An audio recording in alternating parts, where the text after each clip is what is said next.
यूहन्ना 13 अध्याय निकालेंगे।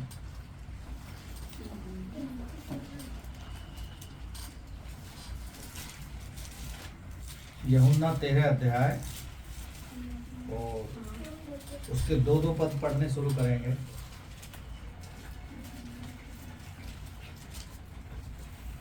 मिल गया सबको यूहन्ना 13 अध्याय? चलिए।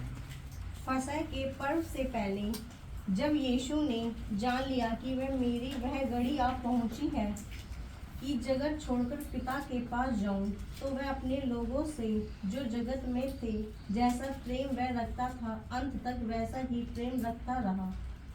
जब शैतान समोन के पुत्र यहूदा इस्करियोती के मन में यह डाल चुका था कि वह पकड़वाए, तो भोजन के समय यीशु ने यह जानकर कि पिता ने सब कुछ मेरे हाथ में कर दिया है और मैं परमेश्वर के पास से आया हूँ और परमेश्वर के पास जाता हूँ, भोजन पर से उठकर अपने ऊपरी कपड़े उतार दिए और अंगोछा लेकर अपनी कमर बांधी।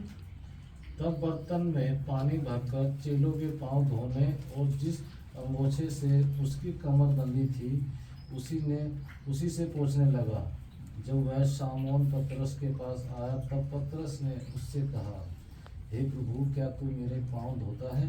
यीशु ने उसको उत्तर दिया, जो मैं करता हूँ तो उसे अभी नहीं जानता, परंतु इसके बाद समझेगा। पतरस ने उससे कहा, तू मेरे पांव कभी न धोएगा। यह सुनकर यीशु ने उससे कहा, यदि मैं तुझे न धोऊं तो मेरे साथ तेरा कुछ भी साझा नहीं। चलो तनिष्का। समौन पतरस ने उसने कहा, प्रभु, केवल पैर ही नहीं परंतु मेरे हाथ में सिर में भी धो दे। यीशु ने उसने कहा, जिनसे स्नान कर लिया है और तो केवल अपने पैरों को ही धोने की आवश्यकता है, क्योंकि वह पूर्ण शुद्ध है और तुम शुद्ध हो परंतु सबके सब नहीं। चलो कोई और पढ़े।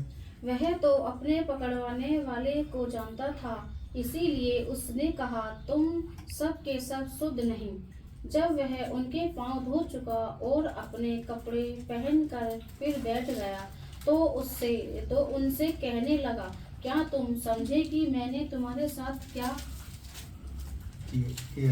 किया? कोई और पढ़े। तुम मुझे गुरु और प्रभु कहते हो और ठीक भी कहते हो, क्योंकि मैं वही हूँ।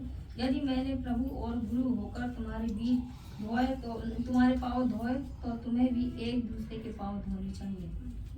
चलिए कोई और चलो। क्योंकि मैंने तुम्हें नमूना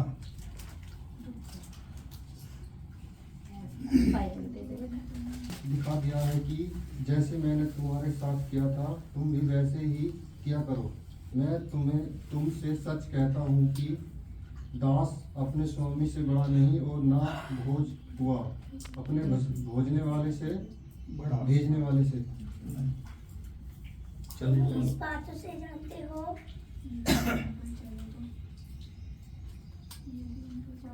बातें जानते हो और यदि उन पर चलो तो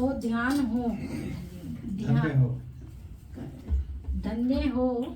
मैं तुम सबके विषय में नहीं। मैं तुम सबके विषय में नहीं कहता, जिन्हें मैंने चुन लिया है उन्हें मैं जानता हूँ, परंतु यह इसलिए है कि पवित्र शास्त्र का यह वचन पूरा हो, जो मेरी रोटी खाता है उसने मुझ पर लात उठाई।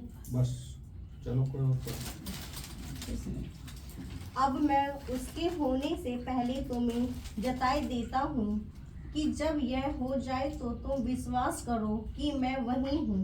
मैं तुमसे सच कहता हूँ कि जो मेरे भेजे हुए को ग्रहण करता है वह मुझे ग्रहण करता है, और जो मुझे ग्रहण करता है वह मेरे भेजने वाले को ग्रहण करता है।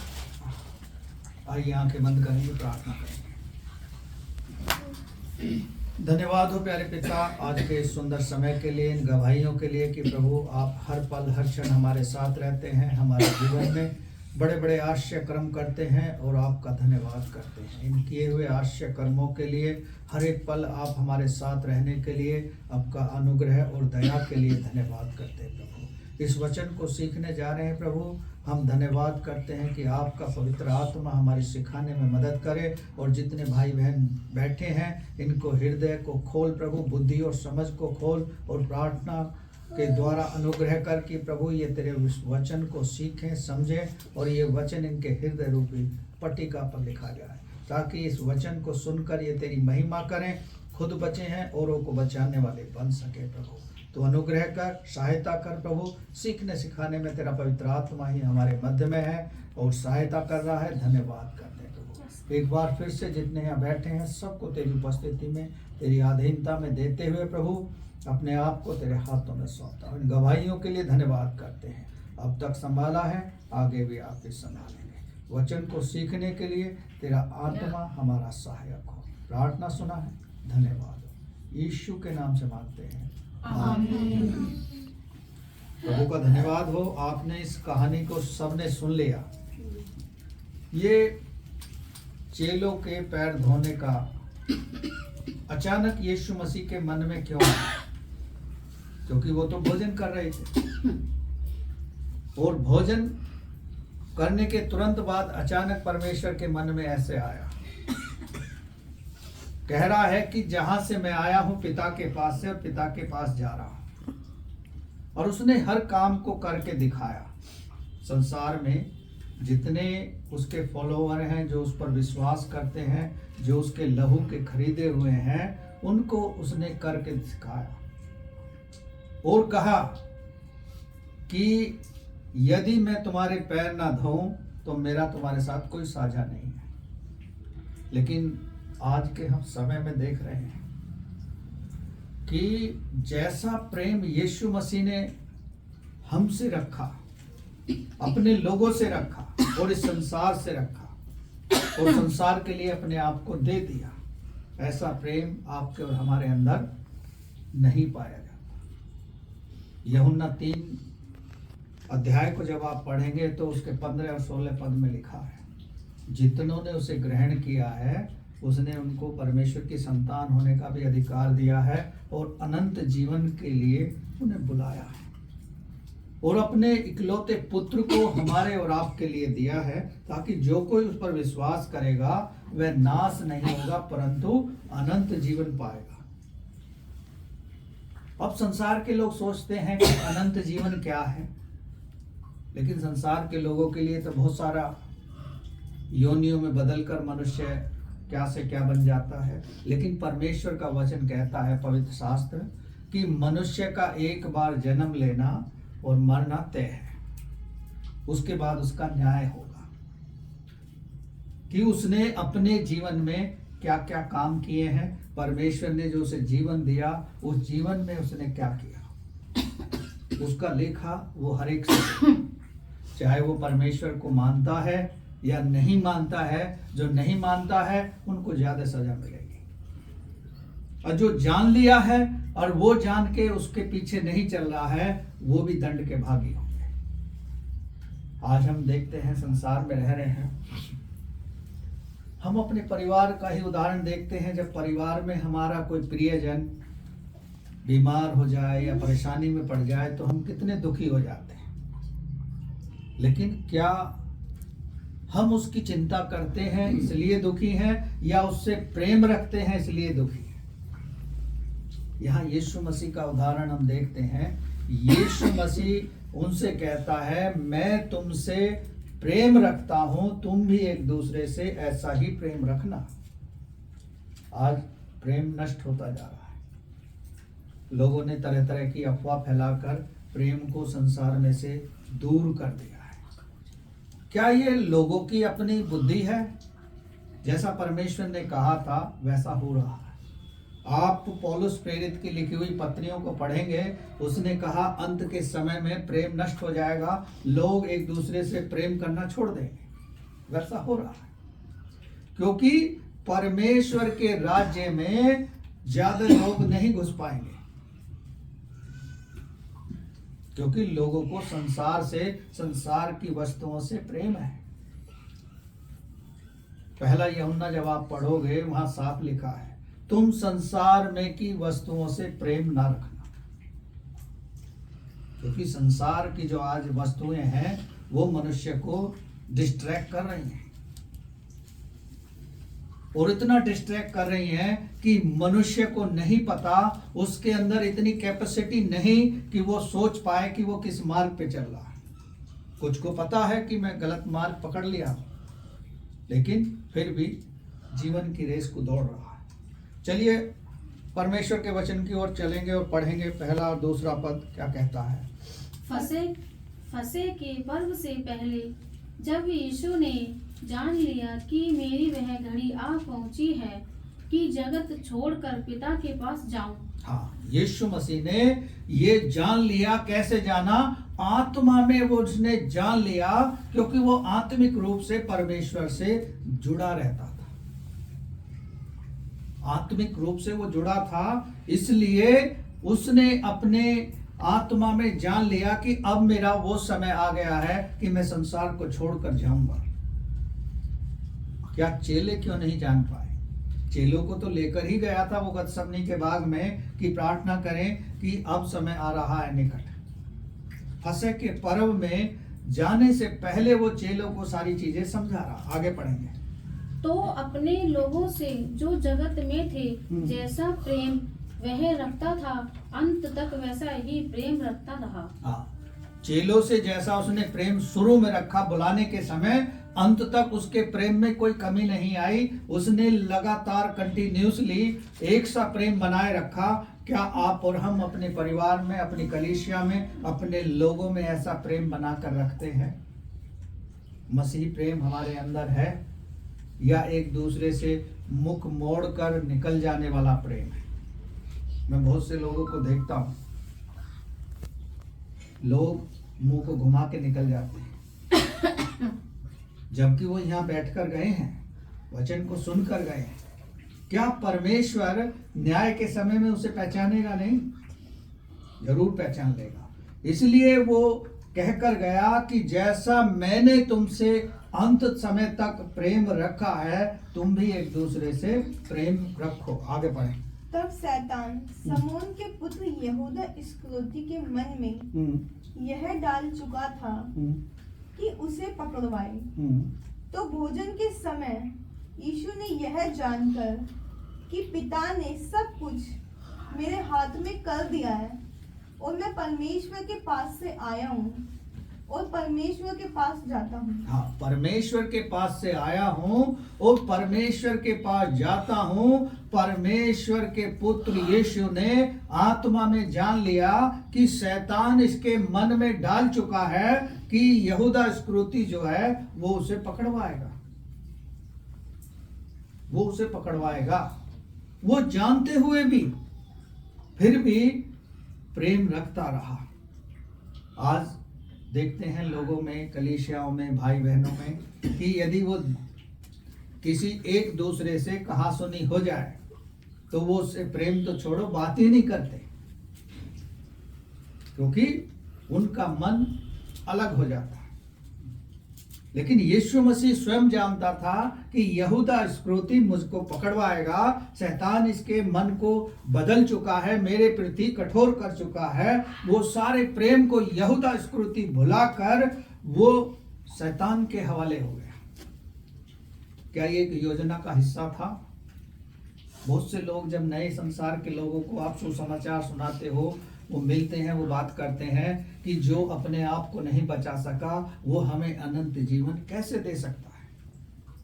सवाल उनका वाजिब है, लेकिन यदि उन्होंने पवित्र शास्त्र को पढ़ेंगे तो वो जानेंगे यदि वो अपना लहू न बहाता तो संसार के लोग उद्धार न पाते। इजरायली कितने सारे थे, लेकिन 1,44,000 ही स्वर्ग के राज्य में पहुंच पाए। सब नष्ट हो गए, अपने पाप की जिंदगी में पड़े रहकर नष्ट हो गए। परमेश्वर ने उन्हें मौका खूब दिया। आज भी कलीसियाओं में जो लोग डिस्ट्रैक्ट हो जाते हैं, परमेश्वर उन्हें बार बार मौका देता है।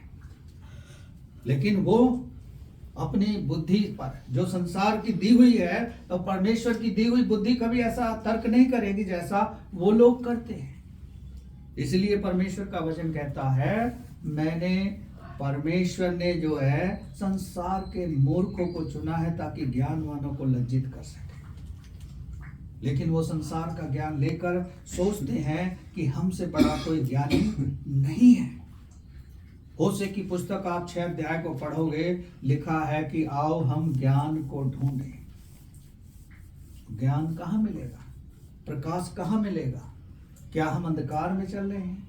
क्या हमारा जीवन किस मार्ग में चल रहा है हमें नहीं पता। आइए आगे बढ़ेंगे। भोजन परोसे उठा और उसने अपने वस्त्र उतार कर एक तरफ रख दिए और तेलियों लेकर अपनी कमर बांधी। तब उसने एक बर्तन में पानी भरा और चलों के पैर धोए तथा जिस तौलिए के उसने अपनी कमर बांध रखी थी उसने उसके पैर पोंछने लगा। जिस तौलिए को बांधता था, गमछे को रखता था अपने पास, उससे उसने चेलों के पैर धोकर सबके पैरों को धोया। एक ही चेले के नहीं धोया। जो उसके 3 शिष्य फेवरेट थे, यीशु मसीह 3 चेलों से ज्यादा प्रेम रखता था, उनके पैर ही नहीं धोए बल्कि 12 के धोए। 12 चेलों के पैर धोकर आज हम इस प्रक्रिया को कलीसिया में करने लगे तो बहुत से लोग एक दूसरे के पैर धोने को जल्दी से तैयार नहीं होंगे। मुझे याद है एक पासवान ने हमें बुलाया था प्रीचिंग के लिए और मैं और मेरी पत्नी गए वहाँ, तो वो ये प्रक्रिया चल रही थी कि वो एक दूसरे के पैर धो रहे थे। लेकिन क्या वास्तव में वो हमारा प्रेम है? जो प्रेम यीशु मसीह ने अपने हृदय में रखा चेलों के प्रति, चेले नहीं रख पाए। जब वो भोजन कर रहे थे तो यीशु मसीह ने चेलों से कहा, तुम में से एक मुझे पकड़वाएगा।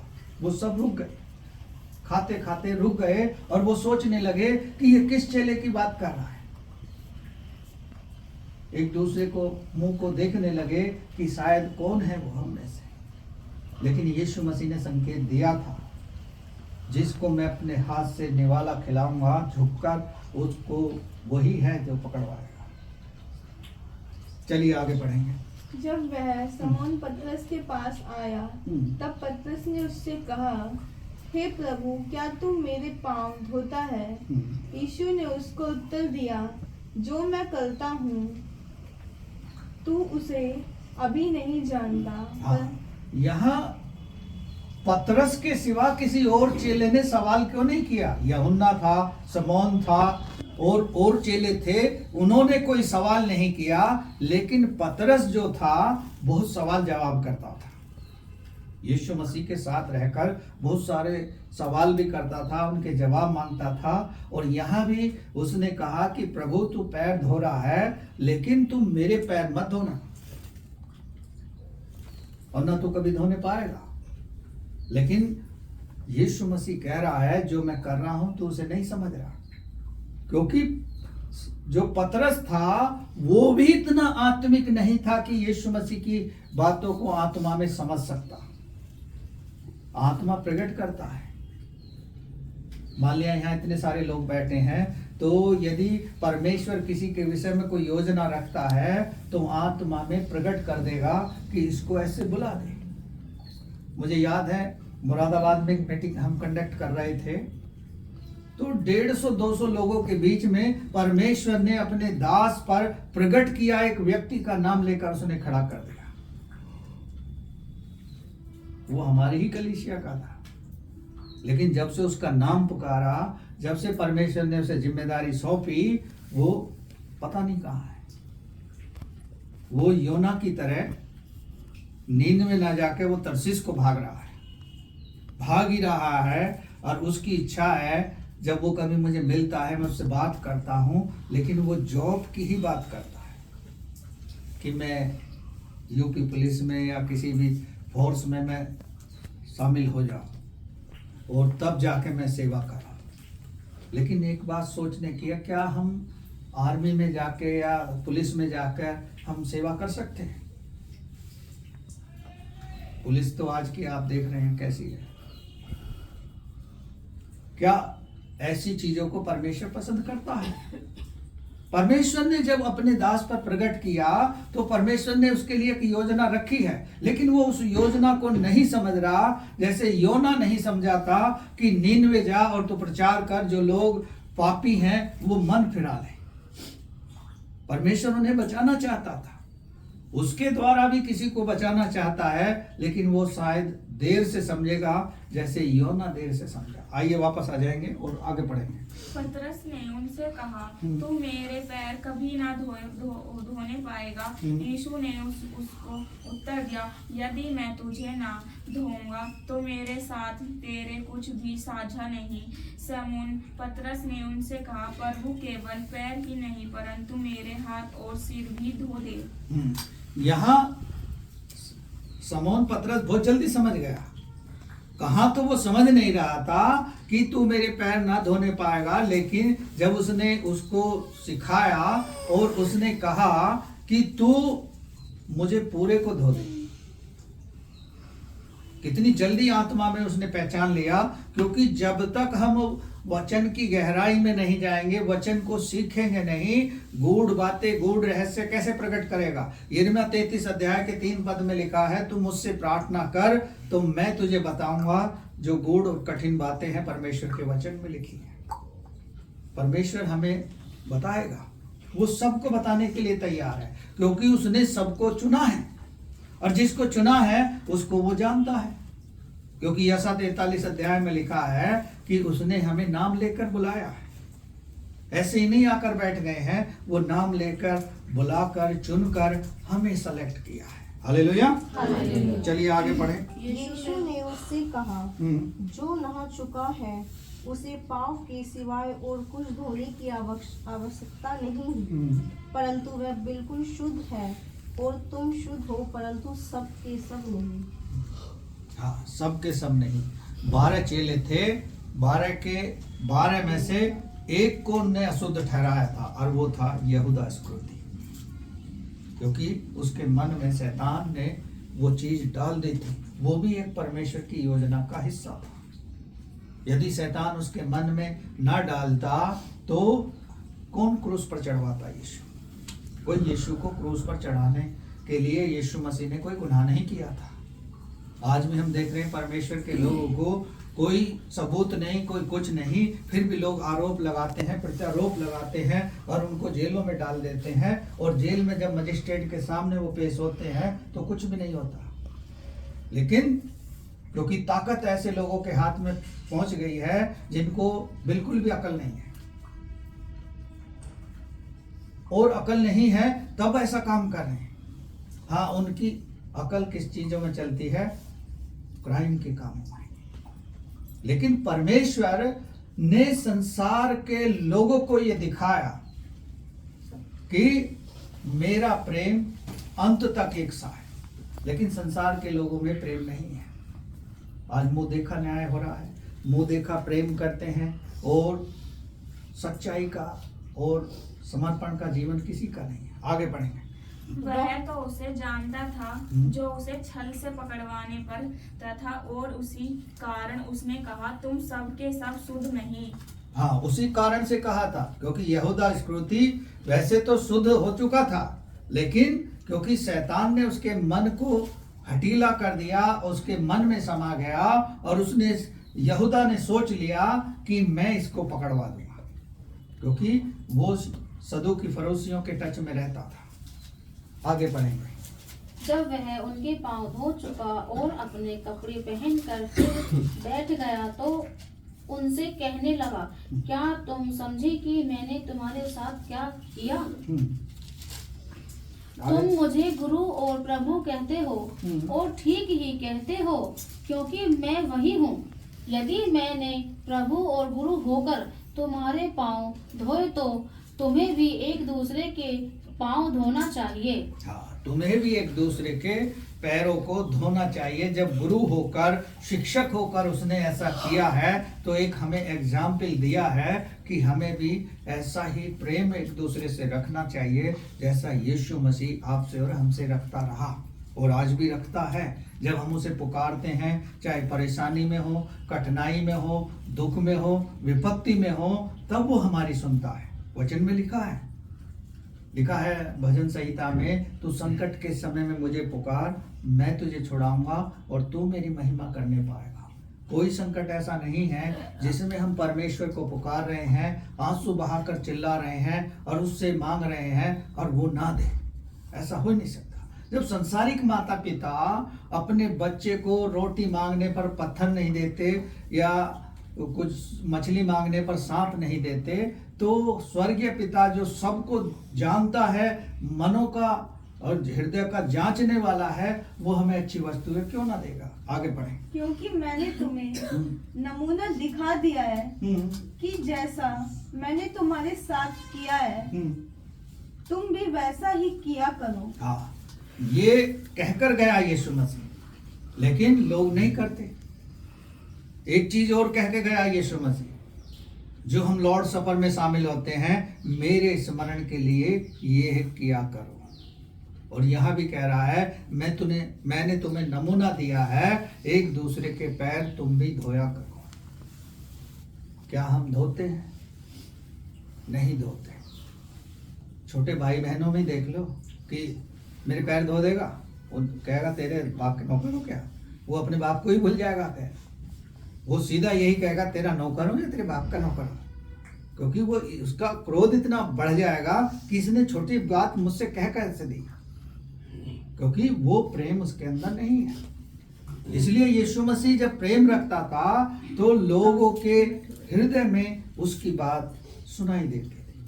आज संसार के लोगों के दिमाग में क्या सुनाई दे रही है? ऑफिस, काम, पैसा, ये वहां जाना, ये पाना है, ये हासिल करना है। लेकिन परमेश्वर का वचन कहता है उसके धर्म और राज की खोज करो, सब कुछ परमेश्वर देगा। लेकिन उस बात पे लोगों को विश्वास नहीं रहता, क्योंकि वो लास्ट की चीज है। धर्म और राज की खोज करते नहीं हैं और डिमांड ड्राफ्ट परमेश्वर को सौंप देते हैं। चलिए आगे चलिए। मैं तुमसे सच सच कहता हूँ कि दास अपने स्वामी से बड़ा नहीं और ना ही भेजा हुआ अपने भेजने वाले से बड़ा होता है। तुम इस बातों को जानते हो, यदि उन पर चलो तो तुम धन्य हो। हाँ, यदि दास जो है अपने स्वामी से बड़ा नहीं है और भेजने वाला वो जो जा रहा है उससे बड़ा नहीं है, इसलिए हम धन्य हैं यदि हम उन बातों को मान रहे हैं, भय में परमेश्वर के चल रहे हैं, उसकी अधीनता में चल रहे हैं, उसके वचन पर चल रहे हैं, उसकी आज्ञा का पालन कर रहे हैं, तो हम धन्य हैं। बहुत से लोग परमेश्वर के वचन को सुन लिए, हृदय कठोर कर लिया है, बार बार समझा रहे हैं, नहीं आ रहे हैं और भाग रहे हैं और दूर, क्योंकि शैतान उन्हें दूर लेकर जा रहा। क्यों लेकर जाता है? शैतान नहीं चाहता कोई अच्छाई के रास्ते पर चले, वो बुराई पैदा करना चाहता है, वो लोगों के मन में कड़वाहट पैदा करना चाहता है, क्योंकि उसका वो लक्ष्य है और वो उसे पूरा करता है। लेकिन आप और हम अपने लक्ष्य से डिस्ट्रैक्ट हो जाते हैं, हम संसार की चीजों में खो जाते हैं, जबकि परमेश्वर सब कुछ देने का वायदा करता है। आगे बढ़े। मैं तुम सबके विषय में नहीं कहता, जिन्हें मैंने चुन लिया है उन्हें मैं जानता हूँ, परंतु यह इसीलिए है कि पवित्र शास्त्र का यह वचन पूरा हो, जो मेरी रोटी खाता है उसने मुझ पर लात उठाई। हाँ, जो मेरी रोटी में से खा चुका है वो मेरे विरुद्ध हो गया। इसलिए परमेश्वर ने आपको और हमको चुना है, वो हमें जानता भी है।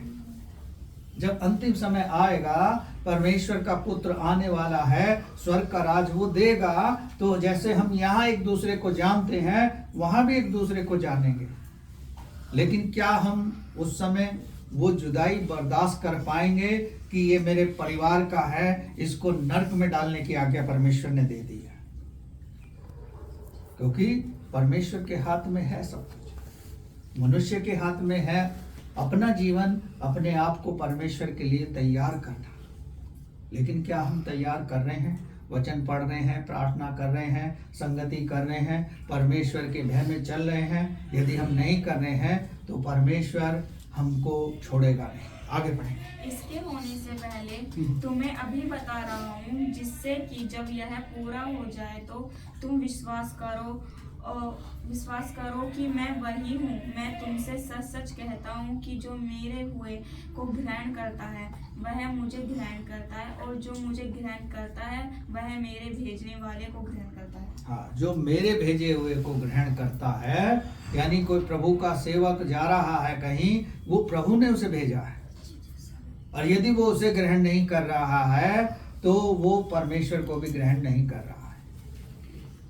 और परमेश्वर का भेजना कोई हल्की बात नहीं है, क्योंकि परमेश्वर इसलिए भेज रहा है कि वो उन्हें बचाए। इजराइलियों को बचाने के लिए परमेश्वर ने कितने यत्न किए।